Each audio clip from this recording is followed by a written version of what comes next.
नमस्कार, बहुत स्वागत है आपका छत्तीसगढ़ की खबरों में। मैं हूं आपके साथ आकांक्षा श्रीवास्तव। बुलेटिन की शुरुआत करते हैं। खबर रायपुर से है, जहां मुख्यमंत्री विष्णुदेव साय ने लोक निर्माण विभाग के कार्यक्रम के दौरान कचना ओवर ब्रिज का उद्घाटन किया। वहीं आपको बता दें कि इस अवसर पर उप मुख्यमंत्री अरुण साव और राज्यसभा सांसद लक्ष्मी वर्मा भी मौजूद रहे।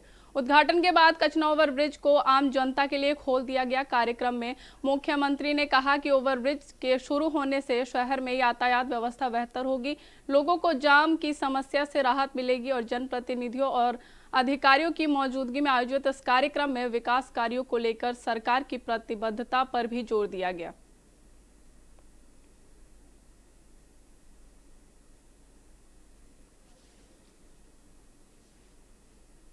वही बता दें आपको कि इस उद्घाटन कार्यक्रम में उप मुख्यमंत्री समेत कई वरिष्ठ नेता मौजूद रहे। कचना ओवरब्रिज का उद्घाटन कार्यक्रम जो कि आम जनता के लिए अब इस ब्रिज को खोल दिया गया है। मुख्यमंत्री विष्णुदेव साय द्वारा इस ब्रिज का उद्घाटन किया गया।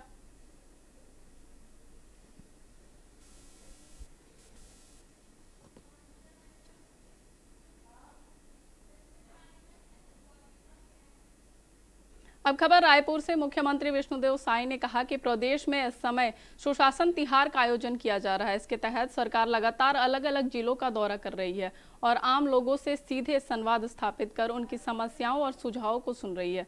वहीं आपको बता दें कि मुख्यमंत्री ने यह भी कहा कि इस अभियान का उद्देश्य शासन और जनता के बीच बेहतर समन्वय बनाना है। मुख्यमंत्री ने बताया कि दौरे के दौरान ग्रामीण और शहरी क्षेत्रों में लोगों से मुलाकात कर विकास कार्यों और सरकारी योजनाओं की जमीनी स्थिति का भी जायजा लिया जा रहा है। उन्होंने कहा कि सरकार जनता की अपेक्षाओं के अनुरूप कार्य करने के लिए प्रतिबद्ध है और सुशासन तिहार के माध्यम से लोगों की समस्याओं का त्वरित समाधान सुनिश्चित किया जा रहा है। पूरे रायपुर अभी सुशासन तिहार चल रहा है हमारे प्रदेश में और इसके दौरान लगातार जिलों में जाना हो रहा है, लोगों के बीच में लोगों से मुलाकात कर रहे हैं। लेकिन एक अच्छा वातावरण प्रदेश के अंदर में है। सरकार के प्रति लोगों की सोच बहुत अच्छी है और आज रायपुर वासियों के लिए बड़ा सौभाग्य का दिन है कि हम लोग आज ये वाल्टियर रेलवे ओवरब्रिज और एक सड़क का चौड़ीकरण दोनों का लोकार्पण यहाँ पर किए हैं और इसके लिए पूरे रायपुर वासियों को और विशेषकर इस कचना क्षेत्र के लोगों को बहुत बहुत उनको बधाई देते हैं, शुभकामनाएं देते हैं। इनके बनने से इनको आवागमन में बड़ी सुविधा होगी। इस रेलवे ओवरब्रिज के नहीं रहने से कई बार लंबे समय तक रेल गुजरने का इंतजार करना पड़ता था। अब वो इंतजार करना नहीं पड़ेगा और इसके लिए हम हमारे प्रदेश के डिप्टी सीएम जिनके पास लोक निर्माण विभाग भी है और उनकी पूरी टीम को बहुत बहुत धन्यवाद देते हैं, शुभकामनाएं देते हैं, बधाई देते हैं कि उन्होंने युद्ध स्तर पर काम करके इसको समय पर पूरा किया है। बढ़ते अगली खबर की ओर। खबर रायपुर से है, जहां आयोजित 19वें रोजगार मेला में युवाओं को रोजगार के नए अवसर मिले। कार्यक्रम में केंद्रीय राज्य मंत्री दुर्गादास की मौजूदगी में 257 युवाओं को नियुक्ति पत्र वितरित किए गए। रोजगार मेले में विभिन्न विभागों और संस्थानों के चयनित अभ्यर्थियों ने हिस्सा लिया और नियुक्ति पत्र पाकर खुशी जताई। इस अवसर पर प्रधानमंत्री नरेंद्र मोदी ने वर्चुअल माध्यम से कार्यक्रम से जुड़े और युवाओं को संबोधित किया। वहीं आपको बता दें कि प्रधानमंत्री ने कहा कि देश में रोजगार के अवसर लगातार बढ़ रहे हैं और युवाओं की भागीदारी से भारत विकास की नई ऊंचाइयों तक पहुंचेगा।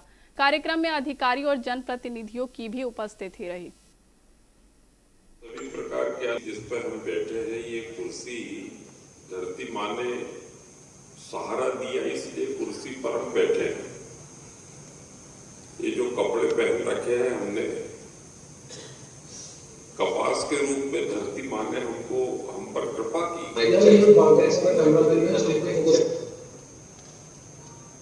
इसलिए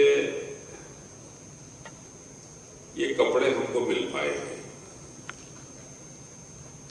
सोना चांदी हीरा मोती जवाहरात सब माँ की गोदी से मिलता है। सभी प्रकार के अन्न, सभी प्रकार के सटरस इस जीवन को चलाने के लिए इस धरती माँ की गोदी से मिलते हैं। मित्रों, आखिर मुट्ठी भर मिट्टी में इसी मां की गोदी में व्यक्ति समाहित हो जाता है। 9 माह मां के पेट में और समग्र जीवन इस मां की गोदी में पल्लवित पुष्पित होता है। सारे मंदिर, मस्जिद, गिरजाघर, गुरुद्वारे सब इस मां की गोदी में खड़े हैं। मां के जयकारे के प्रति इतना सब कुछ देने वाली मां, उसके जय बोलने में दरिद्रता नहीं। बच्चों, ये जयकारा हमारे व्याकरणाचार्यों ने जय की भी मीमांसा की है, व्याख्या की है। ज यानी जिसका जन्म हुआ है, य वर्ण, य बराबरी से यम मृत्यु का देवता। इस धरती पर जिसने भी जन्म लिया है उसकी मृत्यु सुनिश्चित है। क्यों भाई, कोई अमर हो के आया है क्या? नहीं। और बच्चों, जयकारा बोलने से पितृदोष की शांति होती है। किसी को ये पितृदोष हो तो भारत माता की जय, भारत माता की जय बोल के पितृदोष शांत हो जाता है। जो हमारे पूर्वज इस धरती में समाये हुए हैं, या दफन कर दो या जला दो, वो सब प्रसन्न हो जाते हैं कि यार देखो हमारे अंशज वंशज जय बोलकर धरती मां को अभिनंदित कर रहे हैं। बेटा, बंधी हुई मुट्ठी से जयकारा होता है। ये बंधी हुई मुट्ठी सामाजिक समरसता और राष्ट्र की एकता, अखंडता की प्रतीक है। बंधी हुई मुट्ठी लाख की, खुली मुट्ठी खाक की, ऐसा अपने पूर्वजों ने कहा। यही कि वो गर्ल्स को ज़्यादा प्रमोट, फीमेल्स को ज़्यादा प्रमोट करते हैं और बोलते हैं कि फीमेल्स आगे आएँ और सारी रिस्पॉन्सिबिलिटीज़ में अपना कंट्रीब्यूशन दें। यही बहुत अच्छा काम कर रहे हैं प्रधानमंत्री जी। और अपना जो ये बच्चों का जो हमारे मतलब जो युवा हैं उनके लिए बहुत अच्छा काम कर रहे हैं, जो उनके लिए ये मेला लगा रहे हैं और देश को बढ़ावा दे रहे हैं आगे। मैं बिहार से आया हूं और मेरा नाम राहुल कुमार है और मुझे सहायक लोको पायलट के पद के लिए नियुक्ति पत्र मिला है। अच्छा लग रहा है और रोजगार मेला के माध्यम से हमें ये पता चला कि कितने लोगों को कितना काम मिला है, कितना रोजगार मिला है। मैं बिहार से हूँ, मेरा नाम छट्टू कुमार चौधरी है। मैं असिस्टेंट लोको पायलट के पद पर नियुक्त हुआ हूँ। बहुत मुझे उनका बात अच्छा लगा और उन्होंने जो रोजगार मेला स्टार्ट की है उसके थ्रू बहुत सारे युवाओं को फ़ायदा मिल रहा है और आज उनके थ्रू हम लोग को भी फ़ायदा मिला और उनका बहुत बहुत धन्यवाद देना चाहते हैं। फ़ायदेमंद तो सभी के लिए, चाहे वो लड़की हो चाहे लड़का हो, क्योंकि हर कोई चाहता है वो जीवन में आगे बढ़े, कुछ करे, अपनी फैमिली का सपोर्ट करे। हो सकता है मतलब उनको कोई परिस्थिति ख़राब हो तो वो आगे जाके कुछ करे, तो ये बहुत अच्छा हुआ है। जो संबोधन में ये उनका खास लगा कि मतलब सबको युवा के लिए अप्रिशिएट कर रहे थे कि वो बढ़ चढ़ के मतलब आगे हिस्सा कर ले। और उसके बाद जो अभी वो उनका जो क्या बोलते हैं, अभी जो 5 देशों का जो विदेशी यात्रा की, उन्होंने बताया कि हम क्या अपने युवाओं के लिए कर रहे हैं, वो इसके लिए बताया उसने। उन्होंने मतलब जितना भी हमारे यहाँ पे उन्होंने डेवलपमेंट किए हैं उनके बारे में बताया और सब लोगों को बताया कि और बहुत सारे इंफ्रास्ट्रक्चर डेवलपमेंट पे वो मतलब लोगों को आगे बढ़ाने की कोशिश कर रहे हैं। खबरें यूं जारी रहेंगी, रुकते हैं एक छोटे से ब्रेक के लिए। ब्रेक के बाद फिर से स्वागत है आप सभी का। बढ़ते हैं खबरों की ओर। खबर सूरजपुर से है। जिले में अपराध जांच को अधिक प्रभावी बनाने के लिए अत्याधुनिक मोबाइल फॉरेंसिक वैन की शुरुआत की गई। कोतवाली सूरजपुर से प्रदेश कार्य समिति सदस्य भीमसेन अग्रवाल, बीजेपी जिलाध्यक्ष मुरली मनोहर सोनी ने इस वैन को हरी झंडी दिखाकर रवाना किया। वहीं आपको बता दें कि यह वैन घटनास्थल पर ही फिंगरप्रिंट, रक्त के नमूने और कपड़ों के रेशे जैसे महत्वपूर्ण वैज्ञानिक साक्ष्यों का संग्रह और प्रारंभिक परीक्षण करने में सक्षम होगी। इस मोबाइल फॉरेंसिक वैन में digital forensic system, narcotics test kit और आधुनिक जांच उपकरण लगाए गए हैं। वहीं आपको बता दें जिससे जांच की गति और गुणवत्ता दोनों में सुधार होगा।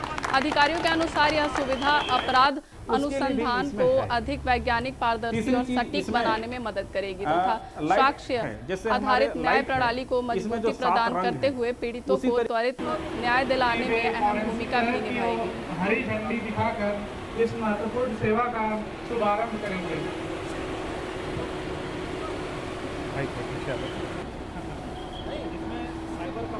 हाँ, हम लोग सीसीटीवी फुटेज का इसमें तुरंत निकाल सकते हैं। और सबसे बड़ा बात है फिंगर्स का ले आए हो। भारत माता की धन्यवाद भाई, धन्यवाद मुख्यमंत्री का, धन्यवाद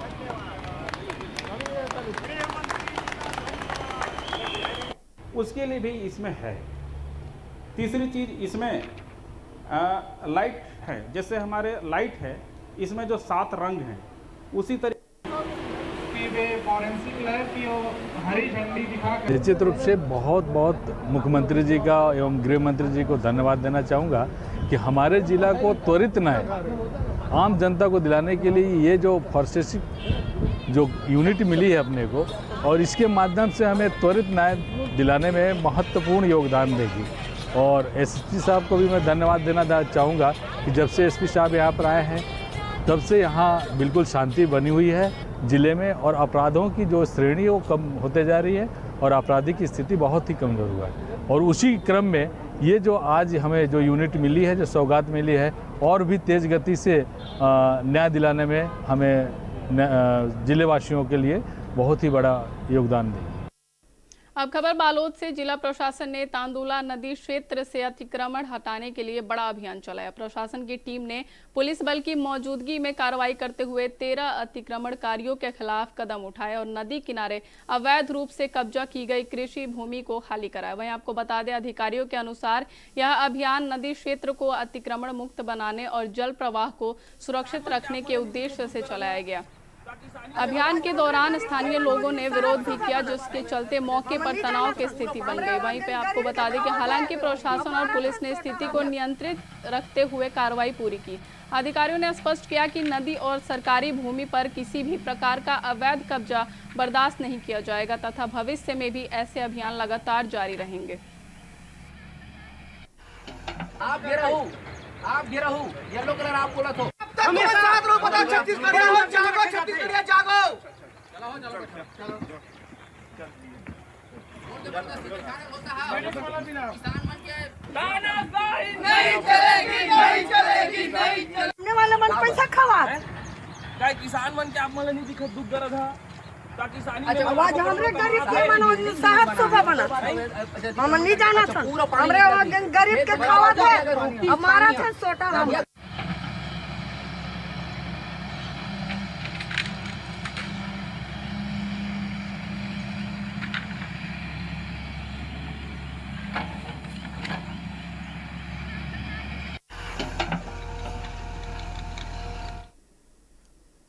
अब खबर सूरजपुर से। जिले के चंदौरा थाना क्षेत्र में फर्जी तरीके से भूमि अपने नाम दर्ज कराकर कब्जा करने के मामले में पुलिस ने आरोपी को गिरफ्तार किया। वहीं आपको बता दें, जांच में सामने आया कि आरोपी ने अपने पिता लक्ष्मण सिंह को मृतक शिव भजन का पुत्र बताकर फर्जी पंचनामा तैयार कराया और उसके आधार पर जमीन अपने नाम करवा लिया। पुलिस के अनुसार इस फर्जीवाड़े का उद्देश्य भूमि का मुआवजा और नौकरी प्राप्त करना था। मामले में धोखाधड़ी, जालसाजी सहित विभिन्न धाराओं के तहत अपराध दर्ज किया गया है।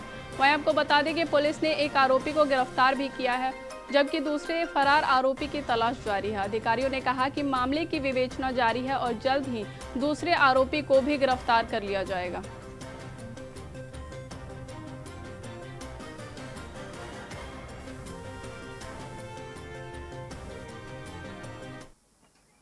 इसमें 2 भाई थे, उनकी ज़मीनें थी, जिसमें एक के परिवार है, दूसरे ने विवाह नहीं किया था, निसंतान था।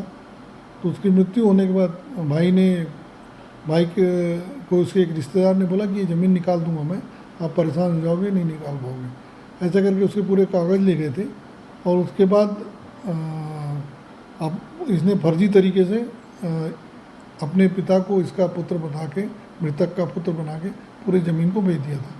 जब प्रार्थी को इस बात की जानकारी हुई, उसने पुलिस में रिपोर्ट कराया था, अपराध कायम हुआ था। अभी इसमें आरोपी को पकड़ा गया है और न्यायिक रिमांड में भेजा जा रहा है। अब खबर सूरजपुर से। जिले के प्रतापपुर थाना क्षेत्र में पुलिस ने डिजिटल चोरी के बड़े रैकेट का खुलासा करते हुए ढाबा संचालक और एक ट्रैक्टर चालक को गिरफ्तार किया है। पुलिस ने आरोपियों के कब्जे से 950 लीटर डीजल, 2 टैंकर, 1 वाहन तथा चोरी में इस्तेमाल उपकरण जब्त किए हैं। आपको बता दें कि जानकारी के अनुसार भारतीय पेट्रोलियम कंपनी का डीजल लेकर मुगल सराय से उड़ीसा जा रहे 2 टैंकर ग्राम दूरती स्थित ढाबे पहुंचे थे। मुखबिर की सूचना पर पुलिस ने देर रात छापेमारी की, जहां टैंकर से ऑयल टैंक को काटकर अवैध रूप से डीजल निकाला जा रहा था। पुलिस ने 2 आरोपियों को गिरफ्तार किया, जबकि एक आरोपी फरार है। एसएसपी प्रशांत कुमार ठाकुर के निर्देश पर अवैध कारोबार के खिलाफ चलाए जा रहे अभियान के तहत यह कार्रवाई की गई। वहीं पुलिस का कहना है कि जिले में अवैध गतिविधियों के खिलाफ अभियान आगे भी जारी रहेगा। कल ऐसी सूचना मिली कि डीजल की 2 टैंकर कहीं उसमें डीजल चोरी की जा रही है। इस पर थाने की टीम को वहाँ भेजा गया। जब थाने की टीम वहाँ गई तो पता चला कि एक टैंकर का ऊपर का ढक्कन को काटा गया है और उसमें से डीजल निकाला जा रहा है। लगभग 900 लीटर डीजल निकला गया था। दोनों गाड़ी वो पकड़ा गया और ड्राइवर चूँकि भाग चुके थे, पर बाद में एक ड्राइवर को पकड़ा गया और वहाँ पे एक रविकांत यादव का घर है, जहाँ पे ढाबा है, उस जगह पे वो ले रहे थे। पूरी विवेचना और जानकारी में पता चला कि मुगल सराय से ये इंडियन ऑयल का 2 टैंकर निकले थे और प्रतापपुर क्षेत्र में इस जगह पे दोनों टैंकर रुके थे और वहाँ पे बदमाशी करते हुए ऊपर का टैंकर का ढक्कन को काट करके डीजल निकाला गया था। अब बढ़ते हैं अगली खबर की ओर। दंतेवाड़ा के थाना सिटी कोतवाली क्षेत्र में पुलिस ने अवैध जुआ सट्टे के खिलाफ बड़ी कार्रवाई करते हुए एक आरोपी को गिरफ्तार किया है।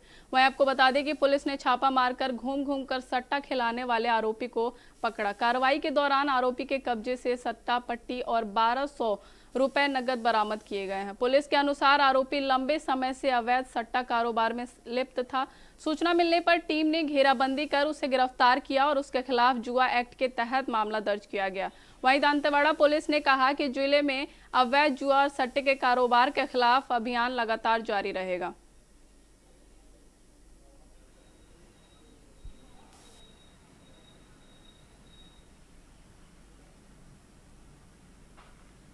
बढ़ते अगली खबर की ओर। जांजगीर चांपा जिले के चर्चित करही गोलीकांड का पुलिस ने खुलासा कर दिया है। विशेष अभियान ऑपरेशन हंट के तहत पुलिस ने 3 आरोपियों को गिरफ्तार किया, जहां 23-24 अप्रैल की रात नकाबपोश बदमाशों ने घर में घुसकर युवक आयुष कश्यप की गोली मारकर हत्या कर दी थी और उसके भाई को गंभीर रूप से घायल कर दिया था। वहीं आपको बता दें कि इस पूरे वारदात से क्षेत्र में दहशत फैल गई थी। मामले की गंभीरता को देखते हुए पुलिस ने व्यापक जांच अभियान चलाया, जिसमें 7 राज्यों तक जांच टीमों को भेजा गया। मामले में 200 से अधिक सीसीटीवी फुटेज खंगाले गए, जिसके बाद पुलिस को गांव के ही कुछ युवक पर शक हुआ। अधिकारियों के अनुसार गिरफ्तार किए गए तीनों आरोपी करही गांव के ही निवासी हैं। पुलिस अब मामले में आगे की पूछताछ कर रही है और अन्य संभावित पहलुओं की जांच जारी है।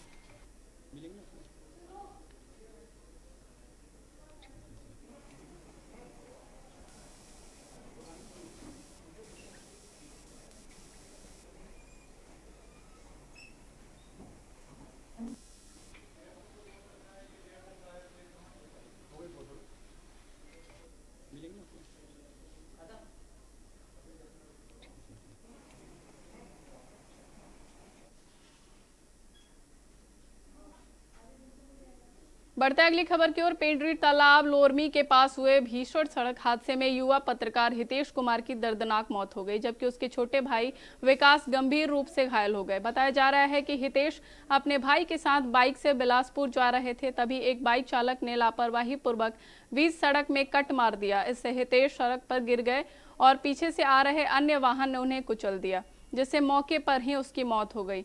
हादसे के बाद घायल को प्राथमिक स्वास्थ्य केंद्र कोटा ले जाया गया, जहां उसका इलाज में भारी लापरवाही देखने को मिली। परिजनों का आरोप है कि डॉक्टर आराम करते रहे और घायल घंटों स्ट्रेचर पर लेटा पड़ा रहा।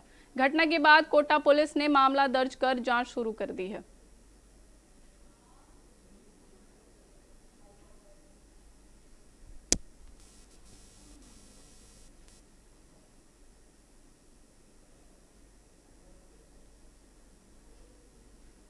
स्वास्थ्य केंद्र पर गंभीर लापरवाही के सवाल उठे हैं। परिवार में मातम है और परिवार का कहना है कि स्वास्थ्य केंद्र में डॉक्टरों की भारी लापरवाही के कारण ही पत्रकार की मृत्यु हुई है। आपको बता दें कि सड़क हादसे में पत्रकार की मौत हो गई थी, जिसके बाद से उसे स्वास्थ्य केंद्र में भर्ती कराया गया, जहां डॉक्टरों की लापरवाही की वजह से उसकी मौत के आरोप लग रहे हैं।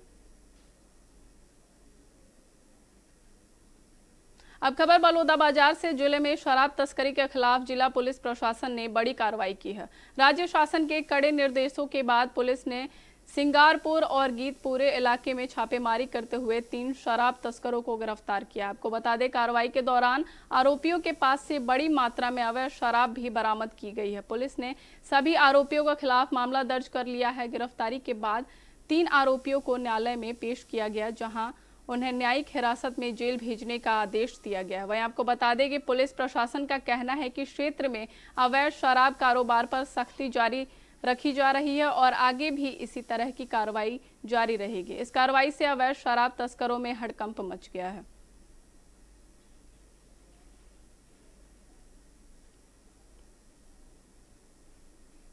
फिलहाल आज के बुलेटिन में बस इतना ही। देश और दुनिया की तमाम खबरों के लिए देखते रहिए इंडिया वॉइस। नमस्कार।